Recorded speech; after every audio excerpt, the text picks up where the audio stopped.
Good afternoon. Hey, I hope the networking session was great for you. I hope some of y'all hit up my homie from New York, now in Georgia with Christiane. And we're just going to continue right on. And we are so absolutely happy, man, to have Bill Lucas with us today. And Bill's going to talk about how assessments in schools may look in the future. It is absolutely fantastic to have Bill's influence with us today. And I'm personally looking forward. I've heard a lot about you, Bill, from Pip. I'm looking forward to hearing it. Thank you very much. Bill Lucas, please. Thanks so much. It's really good to be with you, colleagues. And I'm guessing if you're from the secondary part of the spectrum, you're deeply involved or have been deeply involved in teacher-assessed grades. And the last thing you may want to hear on a Friday afternoon is anyone talking about assessments. So I hope I won't depress you. I hope I'll cheer you up. And I hope I'll give you cause for hope that despite the fact that I think in many ways in England, we're in the slow lane when it comes to assessment, there are some really powerful, promising practices across the world, and I'm going to give you a glimpse of them. This morning, I was sharing the work of Rethinking Assessment, a broad coalition here in England of school leaders, system leaders, like Jeff Barton, Alison Peacock, the founder of GCSEs, who now thinks they shouldn't exist, Ken Baker, and an awful lot of head teachers and researchers. We're trying to, as that headline suggests, we're trying to get better at valuing the strengths of every child. And we're not happy that the system does that at the moment. And we're not alone. This morning I was talking with colleagues in Melbourne, and recently in Australia, there's a growing appetite for something rather different at the end of secondary school, senior secondary, as the Australians would call it. And this outfit here, New Metrics for Success, a mirror image of the kind of thing we're trying to do in the Northern Hemisphere with Rethinking Assessment. I'll end this half an hour session with a few notes about the kind of things that you might like to do if you're interested at all in what we're talking about here. So let's go. Of course, assessment is part of a complex experience that any young person has at school that encompasses curriculum, the pedagogic choices that they make, and therefore the assessment is a tool for understanding that progress. I'm going to focus on assessment, but all the while I want you to be thinking about the broader picture. One of my favorite quotations, and I'm going to draw from a report that you can access very easy just by Googling it. It's on the Rethinking Assessment site under the section Our Findings. A quote goes like this: to solely use standardized achievement tests is like casting a net into the sea, a net that's intentionally designed to let the most interesting fish get away. Then to describe the ones that are caught strictly in terms of their weight and length is to radically reduce what we know about them.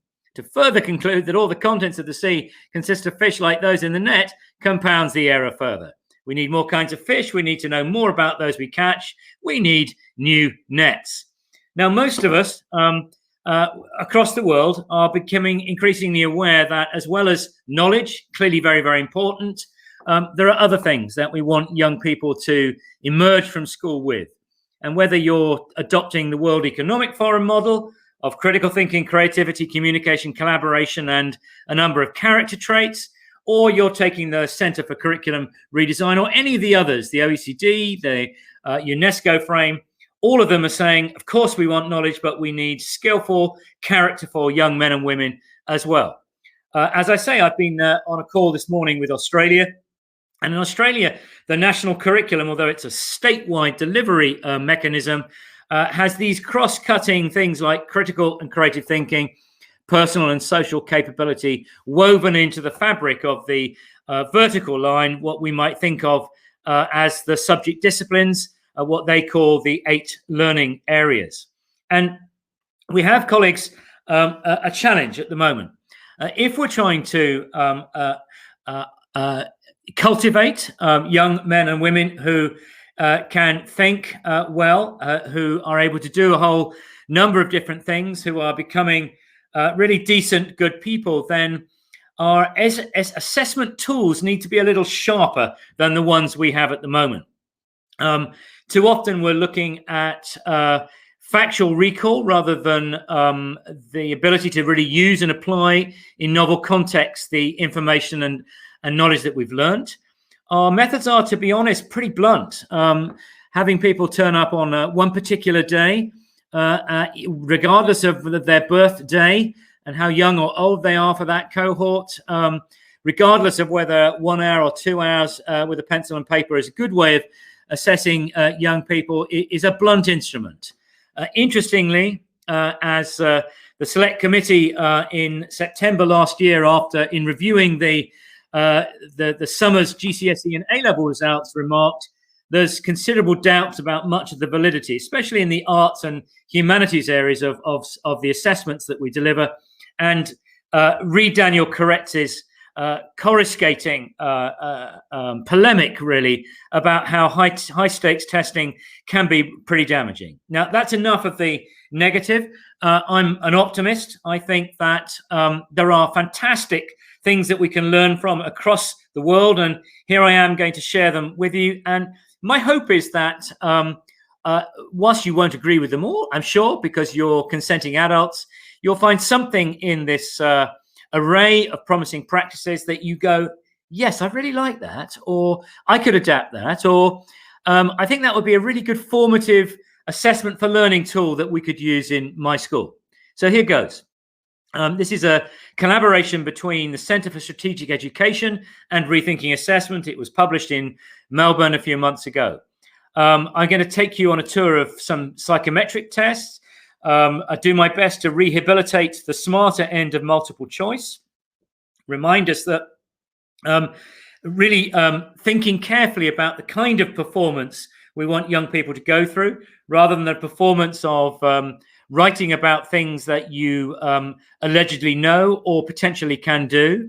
I'm going to talk about extended investigations, take you into the digital credentialing route, just challenge us to think about the timing of all of these things, enter a bit of fun into the discussion, share some of the interesting use of AI in this field, and then try and bring it all together in a vision of how better we might produce profiles of what students can do. Way back yonder, I started my career in Oxford. I did my PGCE then there at Oxford, and then went to teach on the Blackbird Leys estate for 7 years at what was then Piers School. And during that period, I was seconded by Tim Brighouse, now Sir Tim Brighouse, to help to develop the Oxford Certificate of Educational Achievement. That was a forerunner of the profile, that the kind of profile that I'm talking about.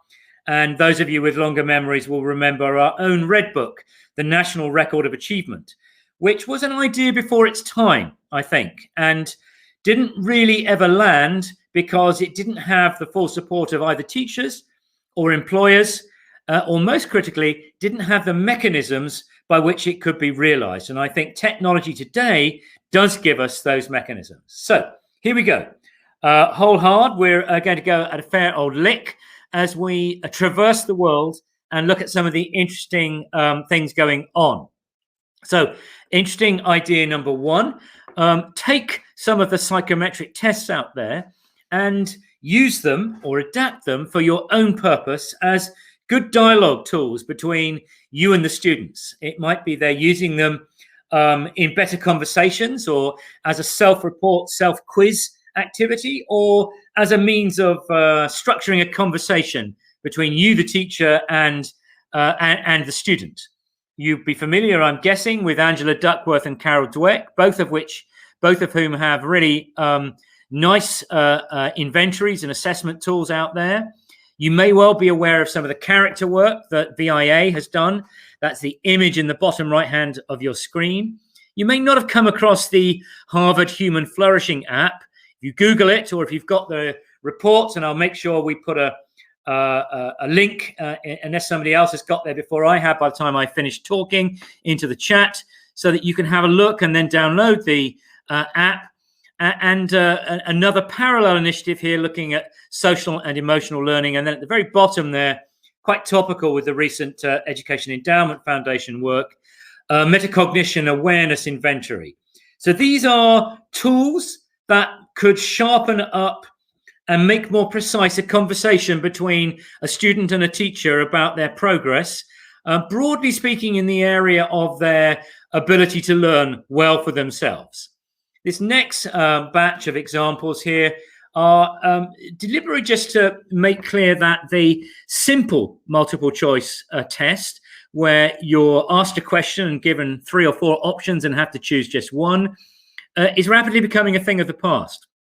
And whether it's complex additional choices or free text, there are a range of thoughtful multiple choice approaches that just might be part of your repertoire.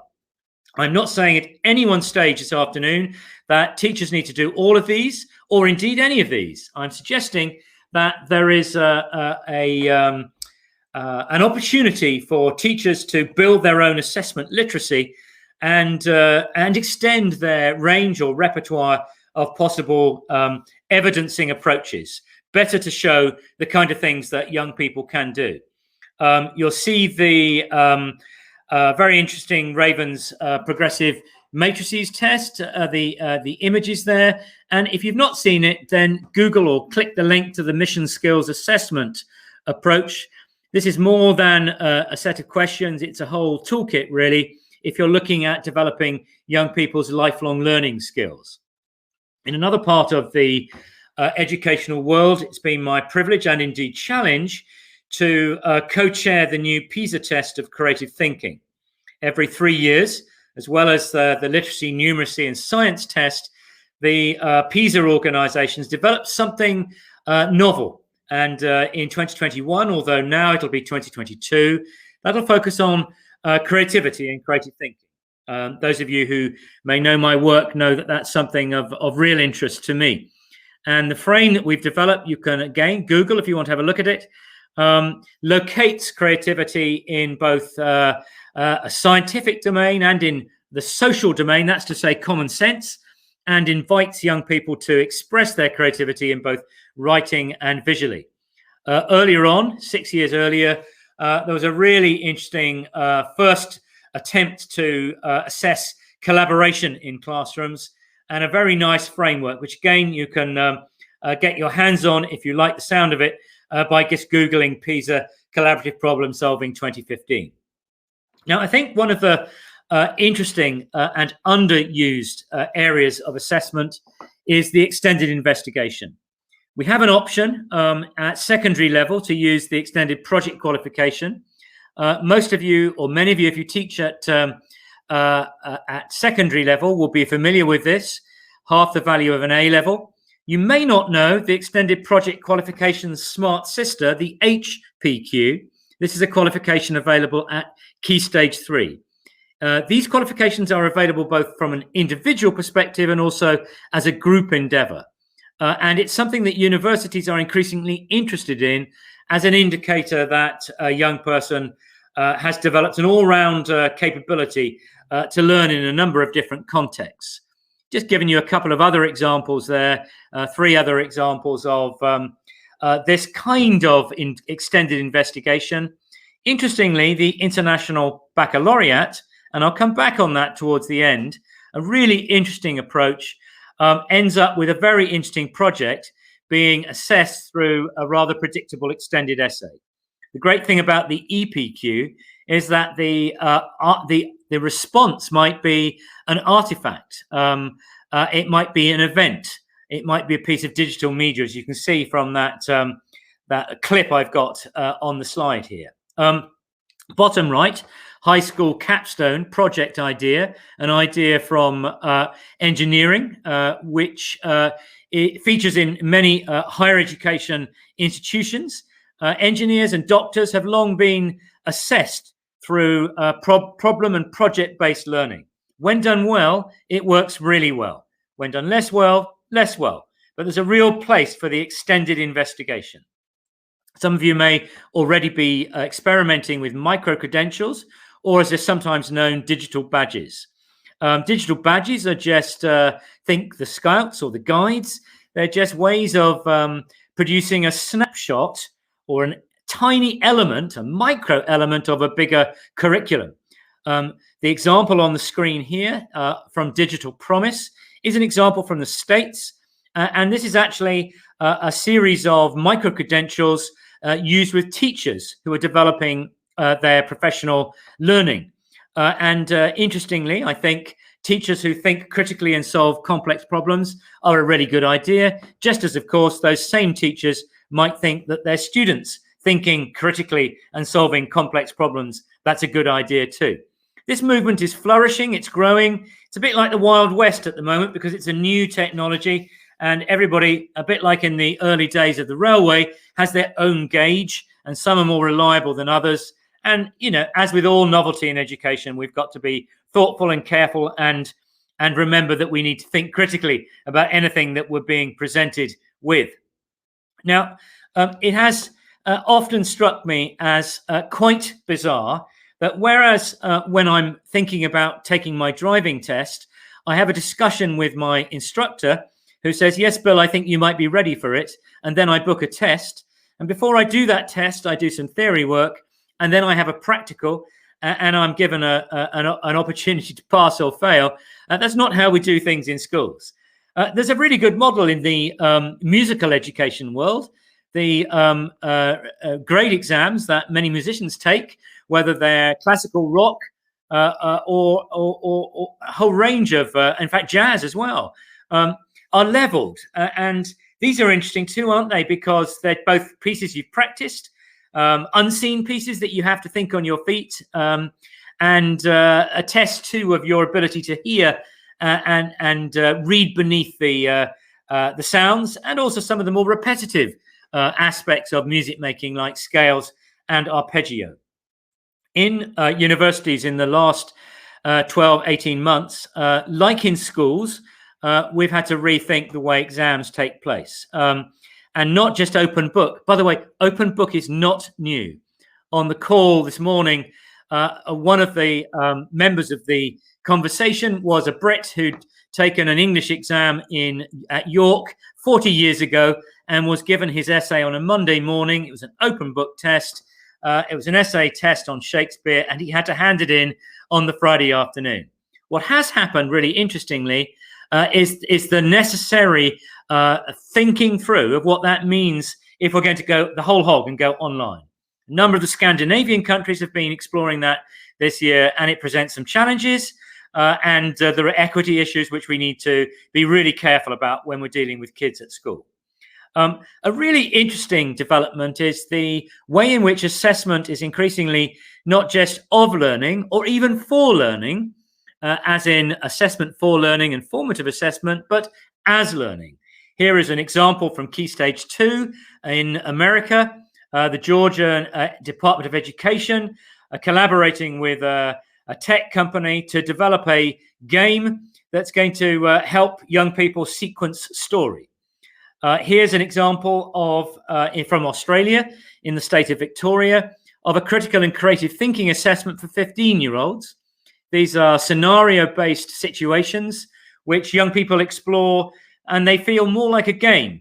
And what you're doing as you go through is, of course, using a whole range of different techniques to solve problems and to make progress. The beauty of these tests is that they do not have any one right answer. They're capable of being used at multi-levels, and they give real-time or near real-time feedback to the learners and to the staff, to the teachers. You may be, or maybe not, familiar with comparative judgment. Here's where we can use artificial intelligence to harness something that we know about human beings.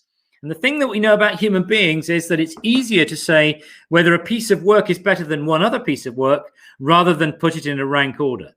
So enter AI, which can do this at scale and can look at writing, for example, at scale and rapidly sequence or create an order according to teacher judgment.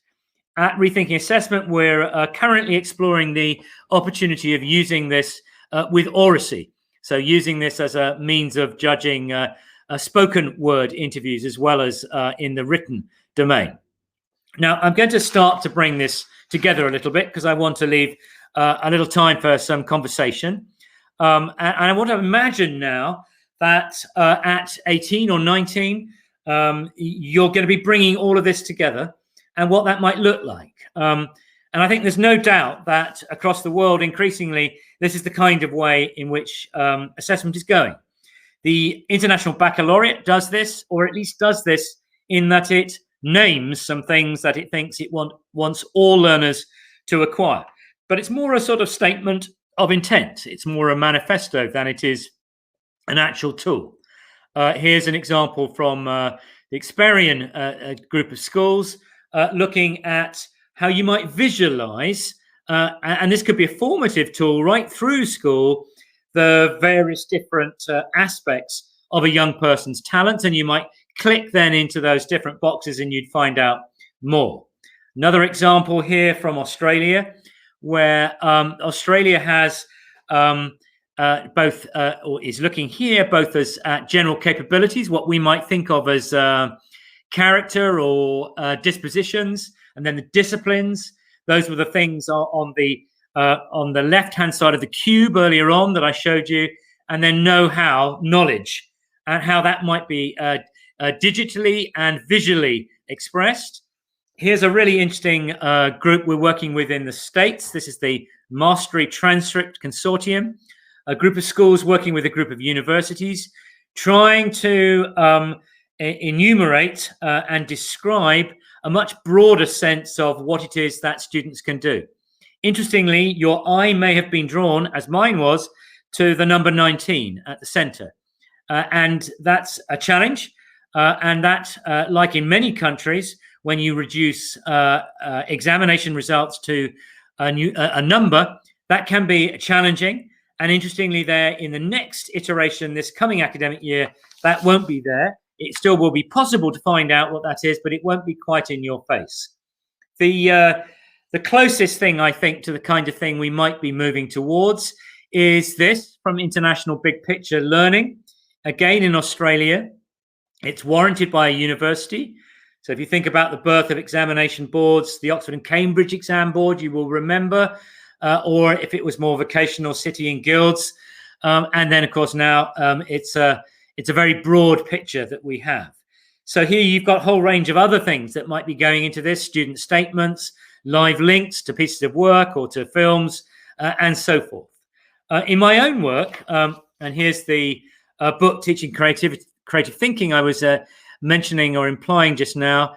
And here's a research project fostering students' creativity and critical thinking that I've been part of, where we've been piloting different ways of teaching and assessing creativity. And here's just a kind of gallery of possible, or a series of possible methods that you might like to choose. These, if they're on this list, they're being used somewhere in some country, somewhere in the world. Not necessarily yet in Oxfordshire, but who knows? Staying in Australia, I've worked very, very closely with a school in Sydney called Rooty Hill High School. And they've taken our model of creativity, our 5-dimensional model, and they've created a dashboard for each student. In Australia, critical and creative thinking is one of a number of general capabilities. And here you can see how students can curate the development of their creativity. On the right-hand side, here's work I've been doing in Perth, am doing right now, where we're using graphic organizers to track the development in a visual self-report kind of way of young people's capability in critical and creative thinking, again, using our model. Now, I'm moving towards close here, and I was invited, and I love the theme of your conference: optimistic, imaginative, big thinking.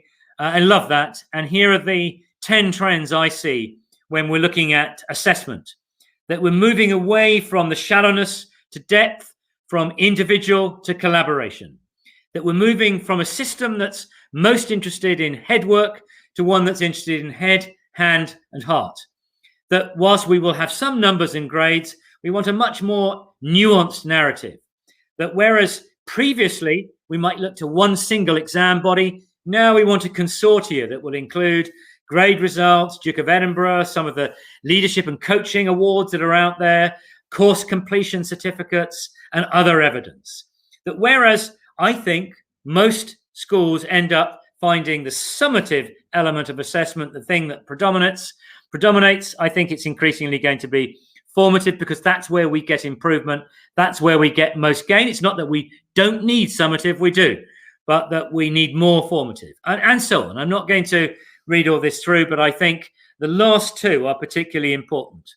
The purpose of assessment is to find out where you are on a journey and work with those who are more skilled than you to figure out how better you can get to where you want to get to in a way that allows you to develop your strength, your breadth, and your depth of understanding. And finally, I think we're moving away from the formulaic to a much more careful evidencing of capability, or as I might say, dispositions.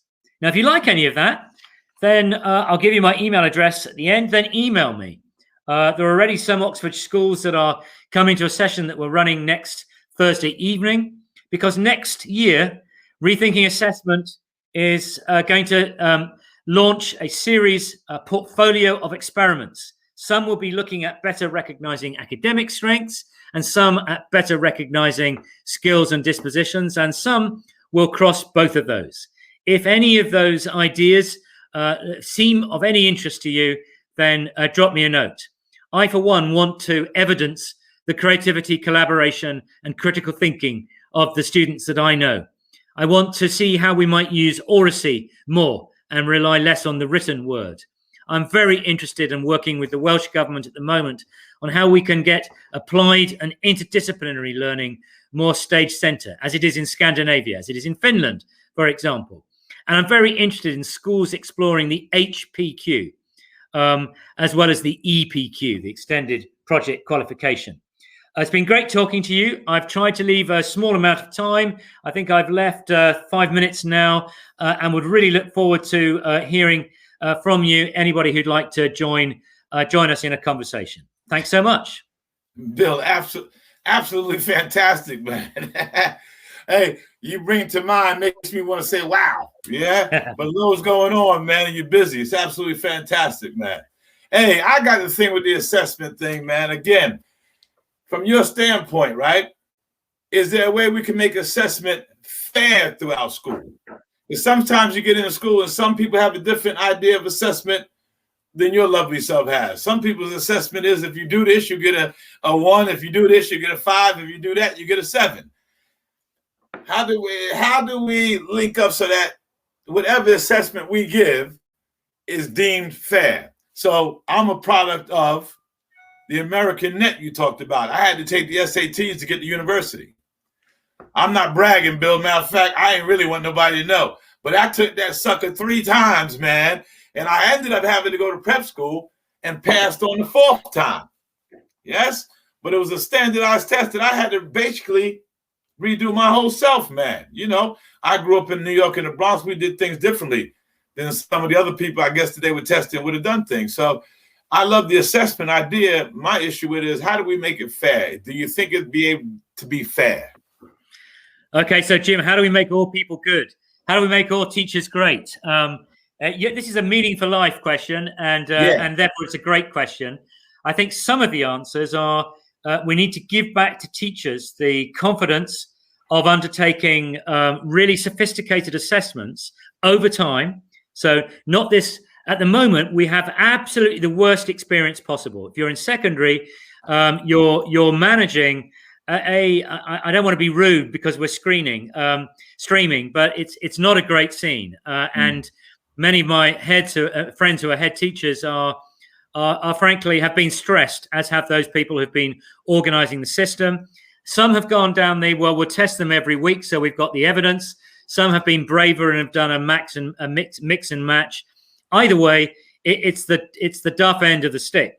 If, on the other hand, we started as we did, if you want a great teacher, so if I reframed your question, how do we make all teachers great teachers? Answer, really good professional learning. How do we make all teachers great assessors? Answer, really good professional learning plus moderation.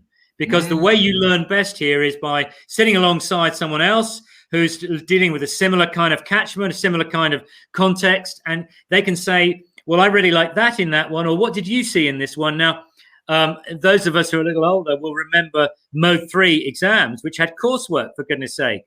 So that's what we used to do. I remember sitting in a bit longer still, me teaching CSE before we had GCSE, the highlight of my year was the moderation sessions across a consortium of English teachers in Oxfordshire. My goodness me, you learned about great ideas, you learned how to be fairer, you learned how to be better. So there is no shortcut here, no quick fix. We've got to invest in professional learning for teachers, I think. Fantastic, man. Fantastic. I got another one for you.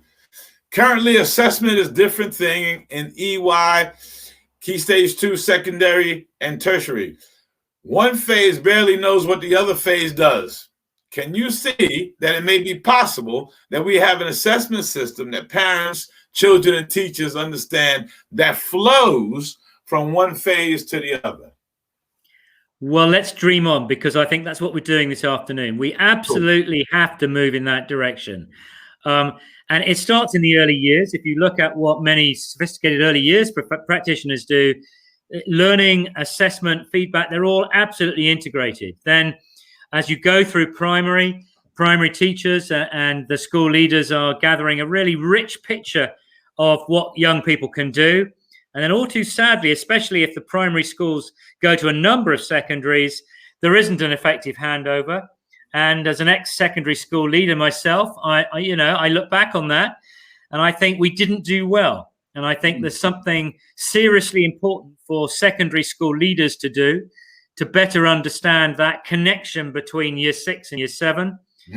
And if we were able to get the kind of profile that I'm talking about, then you have a mini version of that when you come into primary. Obviously, you don't have the whole thing. So this is not something that you suddenly bites you on the nose on the first day of school in year 7. This is something that you are developing over time. It's something that you become really proud of. It's something that, is an expression of your personality, of your character, of what you can do. It's quite the opposite of having to take the wretched SAT 3 times, I think. I like it. Although I commend your grit. Well, that's all right. It's a lot like American football to me. We were practicing in the game. On game day, we was always told, show what you know. Yeah, game day, we practice 5 days a week. It's time to show what you know. Yeah, but you know what? Of course, in most exams, either at primary or secondary, we don't show what we know. We write about what we might know. Yes. So another thing that's falling through the crack is all things to do with your hands, all things that are applied, all things that require one to collaborate with other kids. It's fine on the sports field, your analogy, great in the music hall or on the drama stage, but actually most of the scientific endeavors that get my heart beating are places like Hadron Collider or the people who have invented the vaccine. They weren't working in isolation, they were working together. They're creative, collaborative scientists. Collaboration, man. Yeah. Oh, absolutely. I got another one for you. How do we get primary, secondary, and uni colleagues to appreciate the cohesive, wide-ranging approach used by early years colleagues? Very good idea. One simple idea that I have seen work is where you've got, and this works very well when you've got and maybe Oxford is a good place where you could try this, or one of the many parts of Oxfordshire. You have enough trust between those who run early years settings, primary and secondary, to see it as a legitimate use of a colleague's time to go and shadow, to go and watch, and to go and then have a debrief. So learning walks, opportunities to go and visit, structured visits, those kind of things. Sometimes a vertical, if you can organize it so you have a vertical learning session. These days it could be a Zoom call or an after school session as we're allowed to get back together again. There's nothing here is easy. Everything requires professional learning. The answer to most questions are professional learning and good leadership. Cool. I got one for you, man, from my own personal side. I'm an assistant head myself, Bill, at a school in Portsmouth. You got a 6-week term. You see, because of my sport background, I'm of that crazy thing where if you test me weekly, it retains my knowledge that whole bit. That's what I was born into. 6-week term, 7-week term, how many assessments would you have? Or would you have an assessment every term? Well, I think we need to unpick the word assessment. So there are some things that it's important for us. Well, I mean, there are some things that a teacher on a semester or a half term, 6-week, whatever it is, just may need to do. There's a certain amount of appropriate box ticking just to check that you've covered stuff. But then there's that other dialogue going the whole time which is I'm a professional. I'm noticing your progress. Now, this is more difficult if you're a teacher of sport or a subject where you see a lot of kids and you may not know them to the same extent. But in the core and foundation subjects, it's not that tricky. So you're building up a cumulative picture. Then something else I'd be building into year 6 would be some kind of extended investigation. Something that there's more warning for the kids. It would be called a capstone project if we were in engineering, or actually in a number of different disciplines. So I think the answer to fairer assessment, as opposed to better assessors, is multimodal. So don't just rely on one approach. Think in threes. Think triangulation. Think something that they're showing me and organizing, something that I'm marking, possibly quantitatively, something that we're in a dialogue with about them, where I'm saying, come and show me that you can do that. Yeah. You know what? In most walks of life, or as a sports coach, somebody says, I can dribble past you and shoot. You say, well, show me then. Yeah, show me. Do it. You know, so I think the kind of show and tell and bring and tell and bring and do. And that just being, Ron Berger in the States has a lovely idea from expeditionary learning of the gallery critique. This is just an idea that regularly kids are sharing work in progress. Right. So the big A for assessment goes away. It's just, you know, round here, it's cool to give and receive feedback without getting all arsey about it. And that's what we've got to encourage kids to do. To take feedback is a real gift. Yeah, man. Yeah, absolutely fantastic, man. Absolutely fantastic. Thank you so much. And we do you live in Winchester? Are you in Winchester? Yeah, I'm in Winchester, just up the road from you in Portsmouth. Well, we got to meet up, man. I got to get down there. Wait till we can see each other, but I'll be down there to see you, man. We'll have a lovely chat. Very good. Thank you so much for having me at your conference. Thank you for coming on, man. Absolutely wow. Absolutely fantastic. You're leading us into the finish strong. We needed that. You got to start the third quarter off with a bang, baby. Thank you so much. Thanks a lot.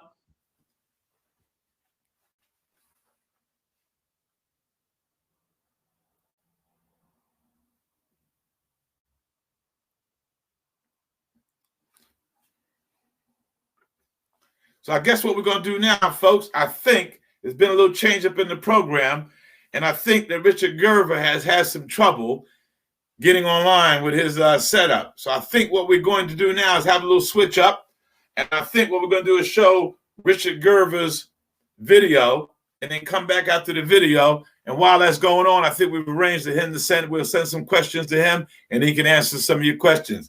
But here we are, folks. It's been an absolutely fantastic day, man. I'm still pumped up. Yeah. And here we are to that last stage of it. And what we're going to have now is Richard Gerver. Richard Gerver is all about the creative future. He has worked, as a lot of y'all know, with Sir Ken Robinson. And again, very interested to hear what the man has to say. Here we go, baby. Let's finish strong.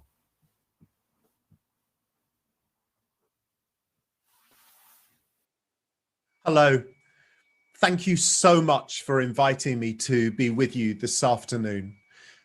Two thoughts before we start. The first is to say how sorry I am because of the circumstances we all find ourselves in that I can't be with you in person. I hope you've had an amazing day where you've been able to celebrate your professionalism, where you've been able to share your thinking, be stimulated by the events of the processes through today. And thank you so much for letting me join at the end point. And that's where my second point comes here. And it's an apology, really. I wish I'd been able to be with you live virtually, at least this afternoon. But I'm afraid a few days ago, my internet provider sent me a note saying that by the time I was supposed to be with you all, most of the wires connecting my house to the internet would be in the form of spaghetti outside. And in fact, I can hear them now working in the street. So I felt very much it was important to be uninterrupted with you today. So I hope you'll forgive me for pre-recording this session. I am hoping, fingers crossed, that by the time I get to the end of the presentation, I'll be able to be with you in person to take any thoughts or questions. So let me get started by just saying thank you. Thank you for everything you have done and achieved. over the last 18 months. It is truly miraculous. I've seen it from relatively close hand because my wife is a head teacher, my daughter a primary school teacher. So, you know, I've been sending them off every day from the security of my little white box, my broom cupboard here, and seeing the remarkable things that you've all been doing for your communities, for our children. And all I can do is say a heartfelt thank you. And I hope that the next 28, 29 minutes I have with you is my kind of love letter to you all as a profession, as a thank you for the remarkable things you have achieved over the last few months. And if I can, though, I'd like to start by stepping back just a little bit to just reflect on the lived human experience of those 18 months on an emotional level and see if somehow it frames some of our thinking as we move forwards, and particularly as we think about dealing with the change and uncertainty yet to come and long, I think, into the future. When I think back to the first moments that I realized how serious this pandemic was going to be, end of February, beginning of March. I had just come back from a series of live events abroad, actually the last in-person events I did, as it happens. And I remember watching the news and that weird phenomenon happening to me as it does to many people, often when we're reading. You know, if you're immersed in a book and after a short period of time, you kind of almost come out of a trance. And although the words have been going in, you don't remember anything you've just read. Well, this was happening very much to me when we first started being bombarded with the information and detail around COVID. No matter what I tried to understand, no matter what I tried to digest or take in, it just seemed to bounce off me. And that led, I think, then to a stage which was even worse of denial, a kind of belief that, oh, this thing won't last that long. Do you remember? It won't last till the summer. It won't last till Christmas. Everything will be back to normal. The kids will only be out of school for 5 or 6 weeks or something of that distance. And when that denial didn't make me feel any better, I think, and this has happened at various points during the last 18 months, I have been in periods of anger where I have been angry at the scientists, at the politicians, possibly deservedly, at my neighbors for breaking lockdown rules. I've become obsessed with recording who's going in and who's going out of my neighbors' houses, to the point where my wife just tells me to belt up when she comes home from doing a proper day's work every evening, and I want to report on the lists that I've made from the previous day. And when the anger hasn't worked, I've found myself in waves over the last 16 or 17 months, slipping into elements of mild despair, of depression, I think founded on an absence of hope, and an absence of hope founded on that thing where, after grappling at levers to try and control change and uncertainty, you just feel you have no control. And those moments of victimhood, of the feeling that there is no end, that I can't see, no matter how much energy and time and effort I put into this, I can't see how I can regain that feeling of control.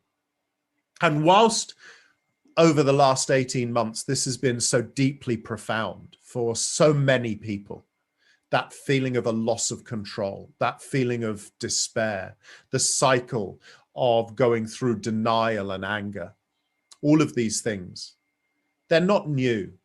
And actually in education, to an extent, you know, we felt that frustration on a much lower level for a much longer period of time, that frustration of being done to, of top-down policy, of being made to shift direction, of being blamed every time something goes wrong within our sector. And when I think about how we need to move on coming out of this, how we need to grow, because by goodness me, the self-confidence you should be taking from this in terms of your ability to deal with the unknown, to control it, to lead it, is unbelievable. We maybe need to reflect on the two positive phases of the human response to change that in theory make things better. The first is this, that when you've been through those 4 periods of despair, that actually it's that moment we're able to spark our curiosity, to ask questions, to take an interest genuinely in the situation we're in, to feel progressive and proactive in terms of actually what are the options here? What can I control? Because there are always levers. And that's what you've done, sometimes self-consciously over the last 16, 17 months, to make your community feel that you have some power and control, that you aren't just victims, that you are being proactive. And that ability to lift your head above the parapet, to look around you, to see bigger pictures, is really what makes those of us able to deal with change and lead it through times of uncertainty. It marks us out. It's marked you out over the last 18 months. Because by sparking our curiosity, we're able to feel more active in whatever process is being thrown on us. And that feeling of being active, of being involved, removes and diminishes some of that victim feeling, some of that reactivity. And it allows us to progress more constructively. And in some ways, the reason I've shared that with you today is to move on briefly to talk about my friend and mentor. It's something that the organizing team wanted me to frame my speech about this afternoon. And I hope you'll forgive me if I just spend a couple of minutes reflecting on Sir Ken Robinson and his life. I think, sadly, over the last decade or so, so much of his work, his thinking, has been misrepresented in some corners of the education establishment, mainly, I believe, for political reasons. But I just want to speak on a personal level about Ken. He was a truly extraordinary, brilliant man. Nothing he said or did came out of a flight of fancy or some liberal ideal. He had devoted his entire life as an educator to researching creativity and curiosity, and what fired us as human beings and sometimes what held us back. And maybe now, more than ever, it's so important that we remember some of that key thinking, some of that provocation, because he first came to the fore. Some of you will remember at the end of the 1980s, early 1990s, when he was commissioned by the then government to produce the All Our Futures report, which looked at the future of the global economy, the global workplace, and how that linked back to the ramifications on education. And so much of that was centered around the need to be more agile. If you read that report now, some of it is quite prophetic, given that the research team talked a lot about the growing challenge of the uncertainty led by future global health crises, economic crises, technological evolutions, and how that meant we needed to reframe ourselves as human beings. And also what made Ken so incredibly special and so unique was something that I think anyone can agree upon, whether they agreed with him or not. And that was his remarkable ability as a communicator. And so much of that came down to being able to distill complex research and thought into stuff that was really easy and accessible for people to reflect on and think about. And that leads me to this thought. I have worried for many years, and I worry moving forwards, that the pressures from outside of our daily lives in our schools are often caused by people who have so horrifically overcomplicated what it is we do. You know, over the years I've been in education, and I started teaching in 1992.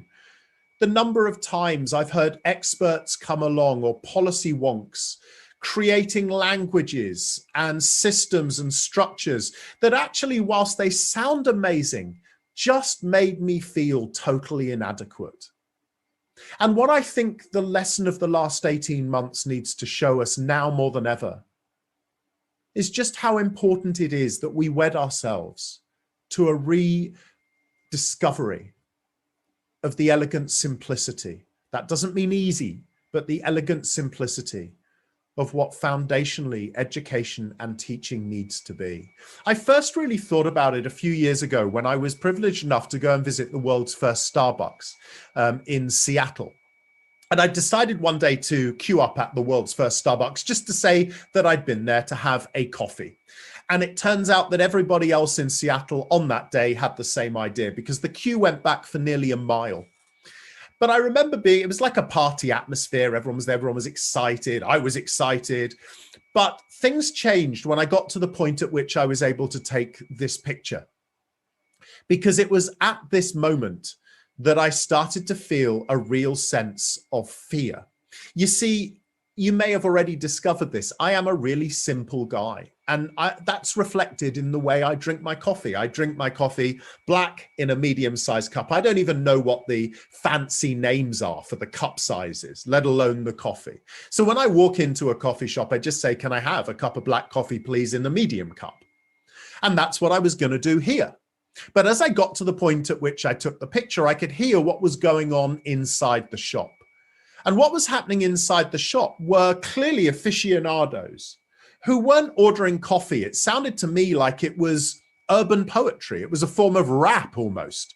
You know, people inside the store were asking for 15 things to be done to this cup of coffee. They wanted it breve, half and half, with caramel syrup, but hold the sugar. They wanted soya milk frothy, but they hold on to no sprinkles. And then each order was kind of punctuated with the exclamation mark of, and make it extra hot, which to this day, I still don't understand, because to me, a hot cup of coffee is a hot cup of coffee. Anyway, what was happening in the store was these orders were being reeled off, and everyone else in the queue and even the baristas were whooping and yaying and, yo, great order, man. And I was thinking, in a minute, I'm going to walk in there and ask for a cup of black coffee in a medium-sized cup. And I couldn't bear the humiliation or the disappointment that I knew I would sense on the other customers.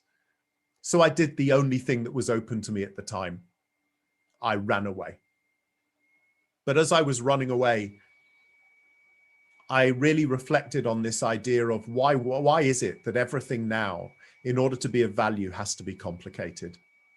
And I think one of the great challenges for us in education, moving forward from this horrific period, is to take a step back and try and think a little bit more about the elegant simplicity and joy of our jobs. Let me give you an example. When I was 7 years old, 1976, I remember it clearly because it was the year of the heat wave. Those of you that were around will remember it too. We had to share baths. There were standpipes at the ends of roads where we got our water from. But as a kid, you didn't care. It was just a kind of endless summer. And I remember being in school towards the end of the school year in my class with Mrs. Fraser. And we'd just come back from lunch on a Thursday afternoon. And we'd, for some inexplicable reason, in like 100 degrees of heat, we'd had boiled cabbage, mashed potatoes, sausages and gravy, followed by a steamed pudding and custard, which was fine. But you think about the smell in the classroom in the afternoon, which was exactly why I believe what happened next happened. We went back to class. Miss Fraser took the register and she said, now, children, this afternoon we should be doing maths. Or, she said, if you like, we can walk across the road to the park. These, of course, were the days before risk assessments. We can walk across the road to the park and we can lie under a tree and I'll read you a story. Well, you know which option we went for. We were queuing at the door before she'd even finished the sentence. We walked across the road. We found a spot under a willow tree. And I remember it as if it was yesterday. I remember lying there on the grass. I remember looking up into the sky and seeing the fronds of the willow just waving gently in the breeze. I remember hearing the birds. I remember the grass tickling the back of my neck. And I remember Miss Fraser's voice. And even as a 7-year-old child, I remember thinking to myself, life can't get any better than this. And I think as we march forward, as the pressure is continually put on us, we need to remember as leaders in education that sometimes, and particularly now, we need to strive to go back to some of that simplicity and realize the power and resonance of those simple moments of human interaction, of support, of experience can mean on our children. Because I remember that more clearly, I think, than anything I learned even years later for my GCSEs or my A levels. And I think now more than ever, we need to remember the beauty and stimulation of the physical world in which we exist, something I know that Ken was deeply passionate about. And that means we have to avoid silver bullets. We need to make sure that we don't just stack our schools and we resist the pressure for experts like me to come along and say, this is the new system, this is the new way of thinking, this is what you have to do. Because of course, what happens in so many of our schools, we are so busy, so passionate, so committed to doing the best for our children. And then these silver bullets keep being fired at us. Just have a reflection for a minute on how many great new ideas lie in the cupboard of new ideas in your school. And we need to resist them because they're going to be fired at us now more than ever. And keep reflecting, I think, back on some of those human questions we need to be referencing and thinking about. And to that end, I've got a few thoughts for you before I finish. And then hopefully the spaghetti has been turned back into an internet connection and I'm able to talk with you a little bit more. Let me introduce you to this man. This is Barry Barish. Now, some people may say he looks like my grandfather. I wish. He is one of the brightest human beings I've ever had the privilege to meet. Barry Barish won the 2017 Nobel Prize for Physics. This is an extraordinarily brilliant guy. He's now in his late 80s. And I got to ask him a few things when I met him a while back. And one of the things I wanted to know was, how do you go about recruiting a team of people that go on to win a Nobel Prize? And the research in physics, for those of you that are interested, was into gravitational waves. Now, I say that like I know what I'm talking about. Really, I don't. When I first heard it, I thought gravitational waves was some kind of hair product. But I asked him how he went about putting together this team. He said, well, we advertised, we marketed in all the right science journals in the community. I said, and how many applications did you get? He said, well, serious applications, just over 3,500. I said, can you qualify that for me? What do you mean by serious application? He said, oh, people with at least 2 doctorates to their name, people that were recognized in their field, had articles published in the most important journals around the place. He said, these were serious practitioners. I said, and how many places did you actually have on your team? He said, well, we were an incredibly well-funded research team. And actually, we were lucky enough to have enough spaces for 138 people. I said, and how on earth did you get from 3,500 to 138? He said, well, given that they were all brilliant, there were 2 extra caveats that we had. The first was this, he said, in order to push the boundaries of anything forwards, to be creative, to be innovative, to challenge convention, to evolve, you need 3-dimensional people. You need people with a richness of lived experience. He said, the problem in my field is that as people move into science, often they become incredibly blinkered. They become one track. They find a specialism and they stick to it, and that's all they do. They hang out with people in that field. All they do is talk about people who are in that field. So when you ask them to break convention and rules, their lived experience limits their ability to think differently, to be creative. He said, so in order to make it onto our team, I wanted people with really interesting CVs. I wanted people with fascinating hobbies. I wanted people with recent experience in the arts and the humanities, in sports, as well as in science. I needed three-dimensional people. And I think, for us, that is a huge challenge moving forward in education.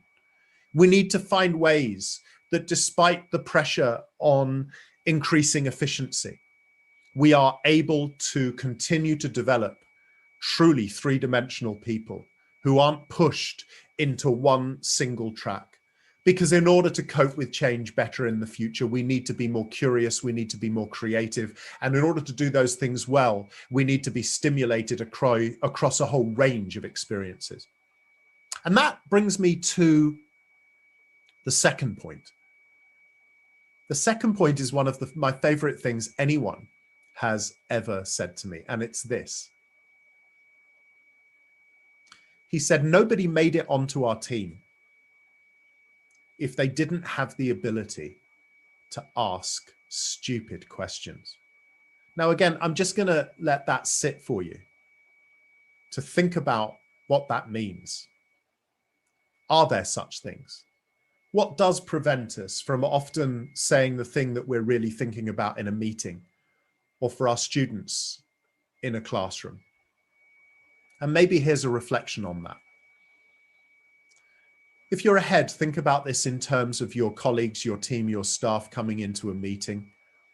But actually, maybe the most potent way to think of it in parallel is to think about our classrooms. Every day, our kids, our colleagues come into school with a range of poker chips in their possession. Some are the high rollers. They come in with loads of poker chips of self-esteem, of self-confidence, of resilience. And others aren't so lucky. They've got maybe one poker chip of resilience, of self-confidence. And when they come into our classrooms, we as teachers or leaders in meetings are a bit like the croupier in a casino. And what we do is we spin the wheel and we roll the ball. And we say to our kids, our colleagues, come on, guys, I need us to interact here. I want us to push the boundaries. That idea of learning, that we learn nothing new by getting something right. We only ever learn something new from the point of a mistake or the realization that we don't know something or we can't do something. So I'm spinning the wheel and rolling the ball, and I'm asking you to engage with me. I'm asking you to take a risk, to challenge yourself, to step out of your comfort zone. And then we're in that classroom, in that meeting, and the high rollers are going, sure, I got loads of poker chips of self-esteem, of resilience, of self-confidence. I'm going to chuck 10 on red or black or odd or even an individual number, because if my number doesn't come up, it doesn't matter. I got loads of poker chips left. And then there are those that are coming into our classrooms and our meeting with the one poker chip. Great people, no different to anybody else. But they're looking at their poker chip and they're looking at the game. And they're thinking, God, I would love to play this game. But I've only got one poker chip of self-esteem. And if I put it on red, or I put it on black or odd or even, and it doesn't come up, I've got nothing left. So I'll just hide in the shadows and protect it. Now, we all know who those people are in our schools, in our communities. But one of the things I think it's important to appreciate and to celebrate coming out of COVID is that whether it's conscious or more likely subconscious, are actually the number of poker chips that almost everyone will have put in their bag over the last 18 months. Because if we've been lucky enough to, we've survived. We've come through it. And 18 months ago, the belief would have been very low that any of us could have gone on this long in the way we have.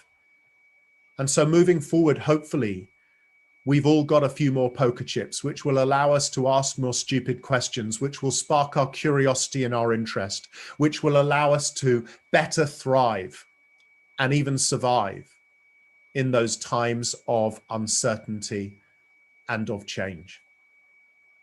And a couple more thoughts, and then I promise I'll finish, and hopefully, fingers crossed, I'll be with you live to take some questions. And that is to think as leaders how we do that. I want to just dwell for a second on some research I found a while back, created actually by Google. They did some substantive research looking at what made the most successful teams at Google the most successful teams. Why some teams were marked out more innovative, more creative than others. And the research, you can find it on the internet, was called Project Aristotle. And there were 5 key factors that defined the most successful teams, the most innovative and creative teams at Google. And I want to share them with you now.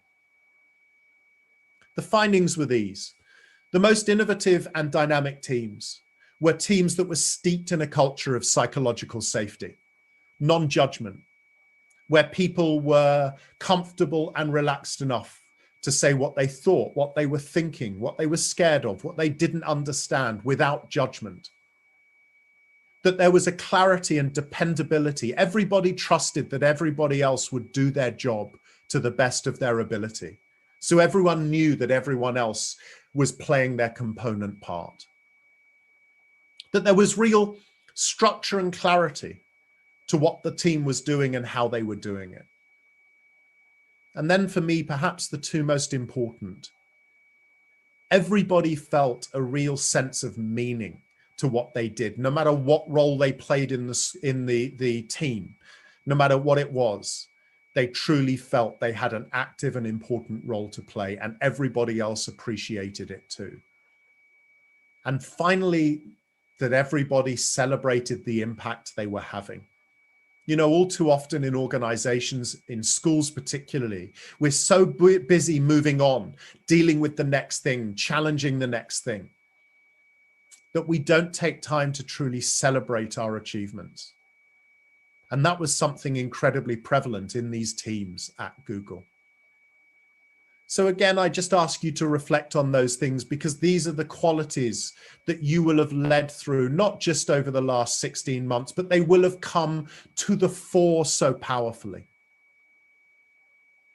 And as I finish, I'm just going to name drop one more time, if I may, just because I had the incredible privilege just before we went into this horrific period of meeting one of the top 2 or 3 people on my fantasy list. I don't know how many of you have got like a fantasy dinner party list, the people you would love to meet in your life just once and have a conversation with. Well, I was unbelievably lucky in that I got to meet one of the top 2 on my list. As it happens, the top 2 are a married couple, and I got to meet half of the couple. Because just before lockdown, I got the opportunity to meet him. Just a couple of things to say about this picture, by the way. The first thing is, no, it's not a waxwork. It is something, it's been thrown at me. That was real. The second thing is, look how happy he is to see me. It's almost as though I must have been on his fantasy list too. Who knew? And the third thing to say is, isn't it amazing how many chins a beard can hide? That's why I've kept it. But in all seriousness, I want to share with you something that he said to me as we conclude. And it's this. I asked him the question, what was the most important thing he learned during his 8 years in the White House? And he was so honest, so genuine, so authentic. He was everything I'd wanted him to be and more. And he flashed that smile. And he said, I'll tell you. He said, when I first went into the White House, Richard, I was able to surround myself with the greatest technical minds on earth. Lucky because of the position I held. I had the greatest political strategists, economists, scientists, the greatest strategic thinkers of all kinds. He said, but when I reflect on my 8 years in the White House, what I realize is this, that virtually none of the problems that crossed my desk, the problems that crossed his desk, he said were actually technical by nature. He said, when you strip them back, what you realized is they were virtually all human. They were to do with love, anger, jealousy, greed, tribalism, hatred, fear. He said, and I think the mistake we all too often make when we're dealing with complex challenges is to immediately look for systemic answers, technical, structural answers. He said, and we skip the most important foundation, which is to truly understand the human condition first. And that, for me, is what sets you all out, more perhaps than any other profession. And certainly something you've demonstrated so powerfully over the last 16, 17 months, and something we have to be fiercely protective of moving forwards. Education isn't unique, but it's amplified. Because what we all understand is that actually systems and structures on their own change nothing. People do. And it's your leadership of people that have brought you through what we've lived through so far. And that's what I want you to celebrate and hold on to. And to remember that people always are the foundation of every decision we need to be making. So please don't be pressured or pushed into finding silver bullets or technical or strategic solutions first. And ultimately, that's what Ken was passionate about. Ken Robinson was passionate about human potential, an incredible optimistic belief in the power of humanity. Thank you so much for your time this afternoon. I really, really hope by now my internet's fixed and we can talk to each other live. But if not, I hope we get to see each other again soon in reality, and we can celebrate everything that you've achieved. Thank you so much. Have a great afternoon and evening. Thank you.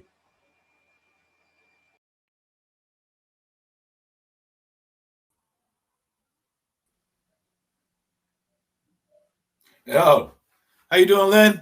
I'm good, thank you. That was What a fantastic way to finish.